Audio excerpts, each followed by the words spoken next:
As you know, there are many threats and fears related to the artificial intelligence development, robotics, and some people are saying that they will replace us as workers. But I think that we need to catch the window of opportunity. But there are some conditions. Firstly, we need to understand how important it is to change education, to give the people the possibility to take new skills, and also to give them the new skill how to learn. It also requires the transition period, because we need to discuss about new forms and new formats of work. We need to discuss about incomes, and we need to discuss about ethical, cultural and psychological problems, because I think that it is very important to create the new model of relations between us as humans and artificial intelligence. There are a lot of possible change in the future where Europe can have advantages from the advent of robots and artificial intelligence.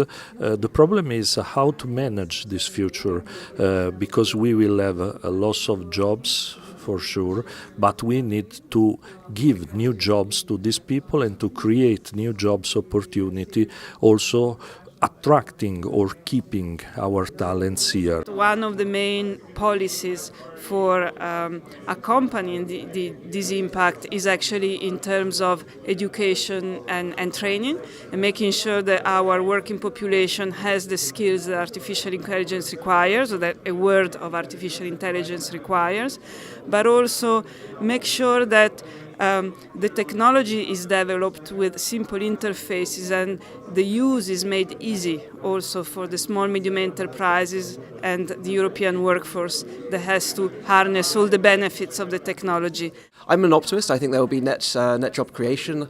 I think what matters though is that there's likely to be people who are dislocated and people who need to transition. And so I think the two real priorities for policymakers should really be to embrace the power of independent work, and secondly to put in place a more comprehensive and richer safety net to ensure that everybody is protected and able to transition, including things like greater investment in lifelong learning.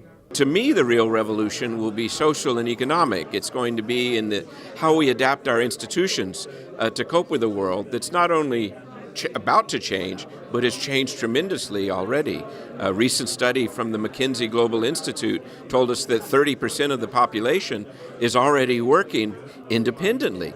If that's true, that's larger than the entire industrial sector. Work is becoming much more flexible.